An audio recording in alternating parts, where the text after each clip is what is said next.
This here is one of the most affordable standard travel trailer RVs in America. So what do you get when you get something like this, and what can you kind of expect? Let's go talk about it.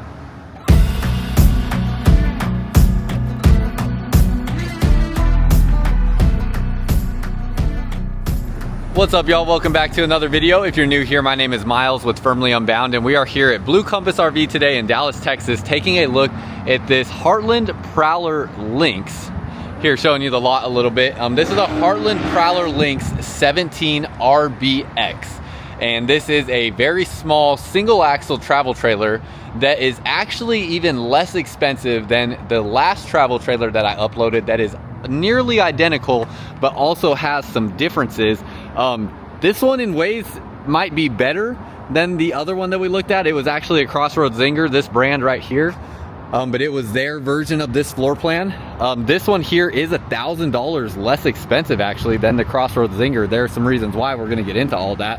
But before we do, if you're interested in this RV or just looking for your next RV, there is a link down below in the comments and description of this video where we have over 100 different stores across the United States, and you can get started with finding a location near you to help you find your next RV. And then finally, I have another YouTube channel as well called Firmly Unbound. Firmly Unbound is kind of like my passion project, because I have, through living the principles of what it means to live firmly unbound, really created a life that feels like so much more than I could ever deserve. Not just financially, not just physically, but also just mentally, and just my outlook on life. And I really want the same for anybody that is willing to listen and kind of implement some of the things that come with living firmly unbound. Living firmly unbound is not easy, but I really believe that it leads to living a better, more fulfilling life. And that's what Firmly Unbound is all about. So you can go check that out as well. There's a link for the Firmly Unbound YouTube channel down below in the comments and description as well. Now, as we get into this, I want to first talk about how this is certainly an entry-level travel trailer. However, I think the most entry-level RVs are like pop-up campers. So there are no pop-up campers here on this lot that I'm at today, but a lot of people will step up from a pop-up camper into something like this potentially because it is less of a hassle to set up and tear down when you are camping versus a pop-up camper. Or a lot of people jump straight into this for their first camping experience, or they're coming from like a tent camping experience. This gives you walls, this gives you a bathroom, it gives you a heat source, an air conditioner, gives you a bed to sleep on, gets you up off the ground, all those things. And that's why people often look at something like this. It's an aluminum sided RV, so this is all aluminum on the outside, and then you have a pass-through storage compartment here. Of course, I forgot my key. Dang it, I didn't realize this was a locked latch, but it does have a storage compartment down underneath here, and that's where you would see the wood framing. Not super huge, as you can tell, but it's something. Another reason too that I sometimes forget to mention, sometimes you just need more storage to travel with the stuff that you want. I just traveled out to Colorado recently to go on a camping trip, and I realized if I was traveling with anyone more than just myself, as far as my drive from Texas to Colorado, to bring the stuff I wanted to bring with me, I would have needed a travel trailer like this, because I did not get to bring everything I wanted because I did not have room in my truck. I just ran out of space. I mean, to bring like a mountain bike and to bring fishing equipment and camping gear and all those different things, I really kind of needed something like this to load more stuff up into. You can find that video on my YouTube channel. I uploaded it recently, but my truck was just full to the brim. Every single seat except for my driver's seat had stuff in it to bring everything along that I wanted to bring. So this is also another reason why people look at getting travel trailers, is to bring more stuff with them when they go camping, to do the things they want to do while they're out camping. All those things said, let's talk into some of the different comparisons onto why this is a little bit less expensive than like the Crossroads Zinger version. One of the first things I noticed is actually the air conditioner. The Crossroads Zinger has an 8,000 BTU air conditioner on the roof. This Prowler Lynx has a side mounted air conditioner here. I don't know the exact BTU on it, but it's definitely smaller than 8,000 BTU. I mean, it might be like half of that. So much smaller air conditioner. That there is a price difference. There's also no propane furnace on this one. It does have an electric fireplace as a heat source, but no propane furnace in this Lynx as well, which is something the Crossroads Zinger has. So those are two differences I noticed right away. If we get down underneath here, let's look. It probably has an exposed underbelly. Yeah, it does. So your water tanks are exposed down underneath here. So that is not that big of a deal. There's different things that matter to different people. One thing that I think I've realized is that as I'm making these videos of travel trailers like this, most people on this channel are far further along in life than I am. You have put in your time, you have put in your work, and you want to really have a leisure-like experience when you go camping. It seems to be that that is most common, and I'm just not there yet. I can easily camp in something like this, no problem. Exposed tanks, that's fine. I went and camped in that camper that I was in that was an aluminum sided fifth wheel in sub-freezing temperatures in Colorado. I didn't bring any water with me at all other than water jugs that I manually carried into the camper if I didn't want them to freeze. And that's what I used. So there's ways to get around that where it doesn't really matter. Or if I did leave a water source out, like I left all my water bottles out overnight and they froze, they just thawed out during the day and it was fine. And when I used the toilet, like I didn't really worry about the black tank and stuff underneath there freezing because there wasn't a whole lot of liquid in there anyways. And if it did freeze, it will thaw out by the time I get down to where it's not freezing anymore, and then I can dump it out. So different things where I just don't feel like it's all that important to have an enclosed underbelly unless you're doing like extended camping or full-time camping and you just need more water supply. That makes sense. But if you're just a weekend camper, I got through it just fine. I'm sure you can too. But other people obviously want more comforts and things like that also. As we go inside, really quick, y'all, I need to update you on something that is happening in November. It is October 31st of me filming this portion right here. You can see I got a camper hooked up and I'm going camping in Colorado and making a video all about why are reasons that someone would purchase an RV from this exact trip, because this actually was supposed to be a tent camping trip and now I'm in a camper. So be on the lookout for that video. But I want to let you know that Blue Compass RV in the month of November is donating $100 for every RV that they sell to the Intrepid Fallen Heroes Fund. That is going to be a fund that is helping veterans that are dealing with mental trauma and things of that nature. So their goal is to donate up to $100,000. They are donating $100 for every single RV that they sell out of their 100 plus locations across the United States with Blue Compass RV. So if you're looking at purchasing an RV, or if you have an old RV like this one and are looking to trade it in, you can buy during a time where you can get some really good discounts, and also buy and have your money go to a good cause where $100 will be donated to that Intrepid Fallen Heroes Fund. So you can see a link down below in the comments to learn more about that. And if you're looking to purchase an RV, now is a great time to take advantage of that donation that's going on. So go check that out. So you have your screen door right here. You have your awning up over the top. It does have an LED light strip underneath the awning. And then as we step inside, another difference we noticed right away is the Crossroads Zinger had a north to south facing bed, which could actually be much preferred for some people, because if you put a better mattress on here or anything like that, it's going to make this bed a little bit harder to make. A north to south facing bed is easier to make the bed on. Both have about the same quality of mattress, which is basically no quality at all. So that's pretty standard in this price range. If I was buying a camper like this, I'd more than likely probably just get some sort of mattress to put on here, or you could get like a foam topper to put on top of this or something along those lines. But then again, all comes down to your levels of comfort. I went on a hunting trip in that aluminum sided fifth wheel with my family, and I slept on a booth dinette a little bit bigger than this, but not longer than this, just a little bit wider, with my 50-pound dog, and slept through the night 2 nights on that trip as well, and it worked just fine. So dining tables like this, they'll collapse down into a bed. You have another sleeping space there that's about probably like 5'8" in length or so. But let's get back to the bed portion over here. Underneath here, I thought this might be storage, but it is actually screwed shut, so you can't get into any storage down underneath there. You do have a shelf up over the top here. If you want a TV in your camper, you can put it right there. Again, I don't think TVs are essential. Maybe you do. I have never, in the almost 20 years that I have been going camping, have ever sat and watched the TV in a camper. Now, when I was a kid, we used to bring these little portable DVD players. Now we have things called iPads.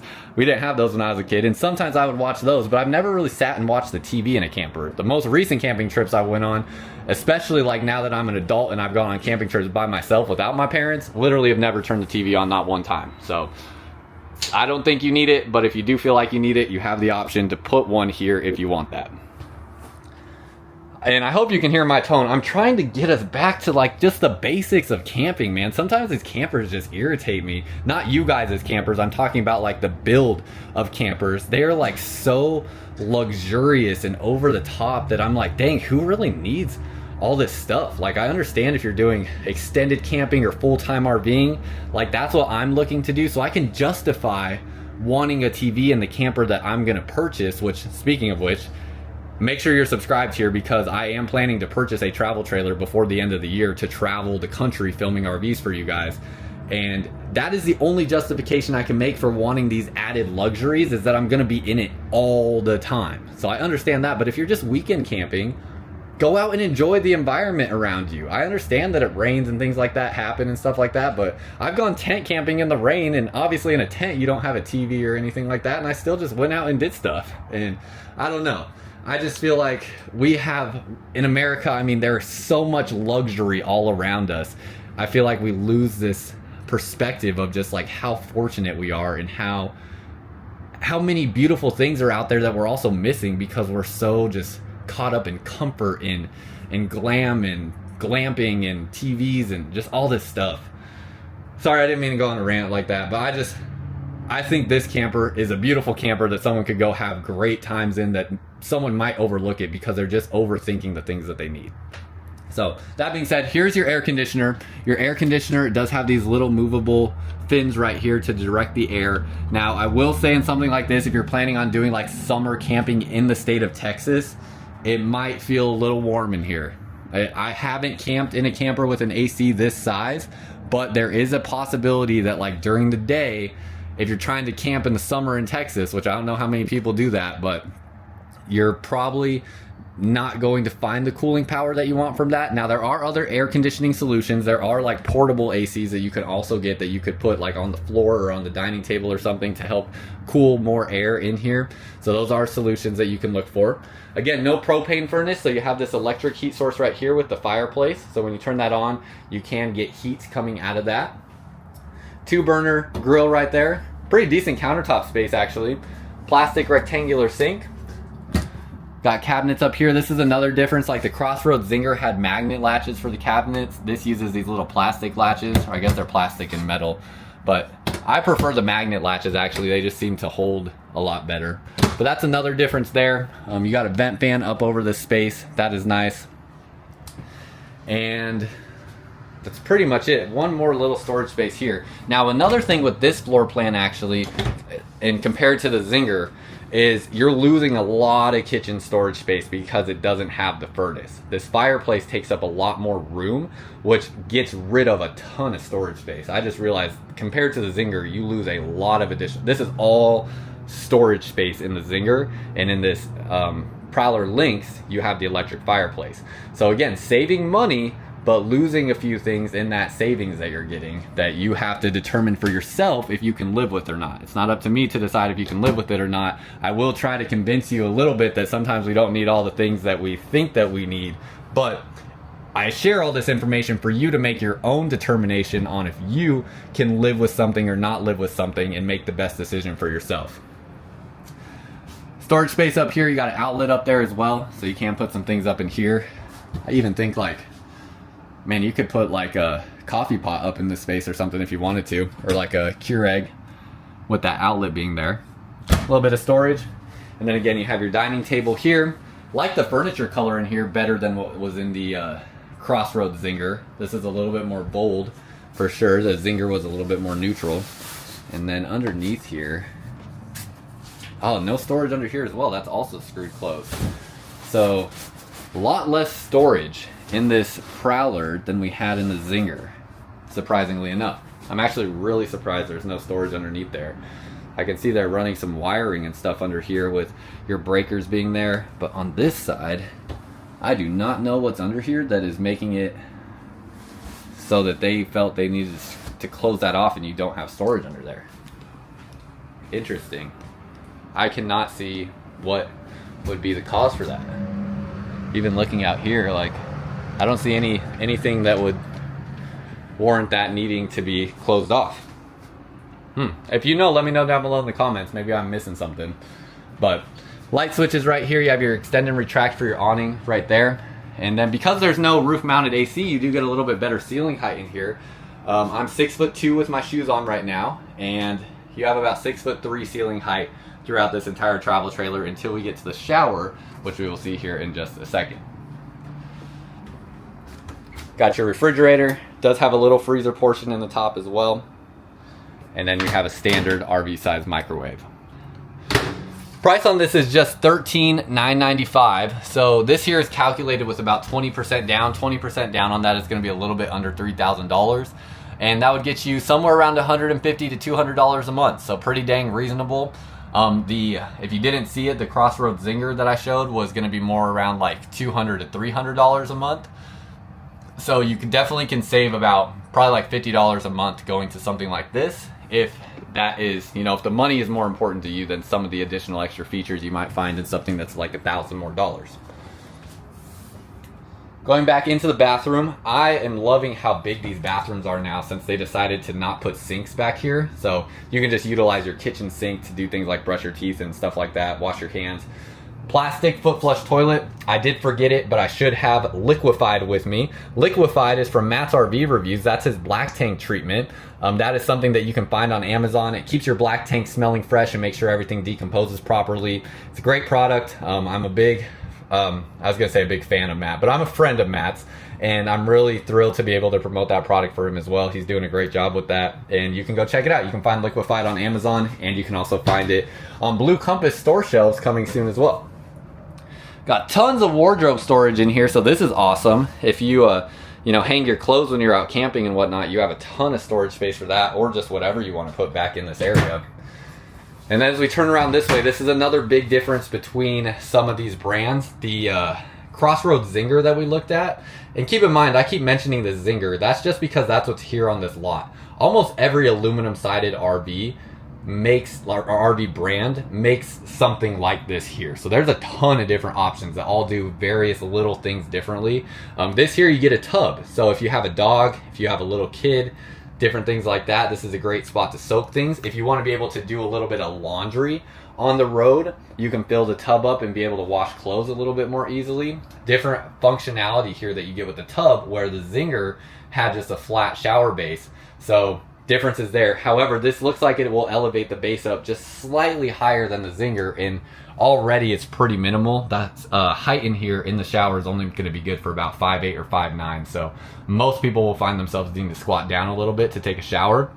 However, again, comes down to these luxury things. I've been camping in RVs for almost 20 years now with my family, and I have never one time taken a shower in an RV. Probably shouldn't admit that, but honestly, I don't feel bad about it at all, because I'll use baby wipes, or like there's like full body wipes now that are designed to be more, you know, thick and used to like clean your body off. There's so many different ways to clean yourself up while you're on a weekend camping trip, and I have just never felt the need to take a shower while I am in the midst of a camping trip. But I know not everybody's like me. Some people need more of their, you know, home-like experience, even though they're out camping, even though people traveled the entire United States in a wagon with hay, with no showers, and wash themselves in rivers. But we're in America in 2024 going into 2025, and we need more luxuries and comforts. So, but that's my perspective. So I know everybody has their own perspectives, and have their own ways of how they want their camping experience to be. But that's pretty much everything, y'all. So wanted to share this with y'all. Again, if you are interested in this RV, you can find the link down below in the comments and description of this video here, where we have over 100 different stores across 33 different states in the United States to help you get started with finding your next RV. So that's all I got for y'all. Appreciate you watching, and until next time, live firmly unbound.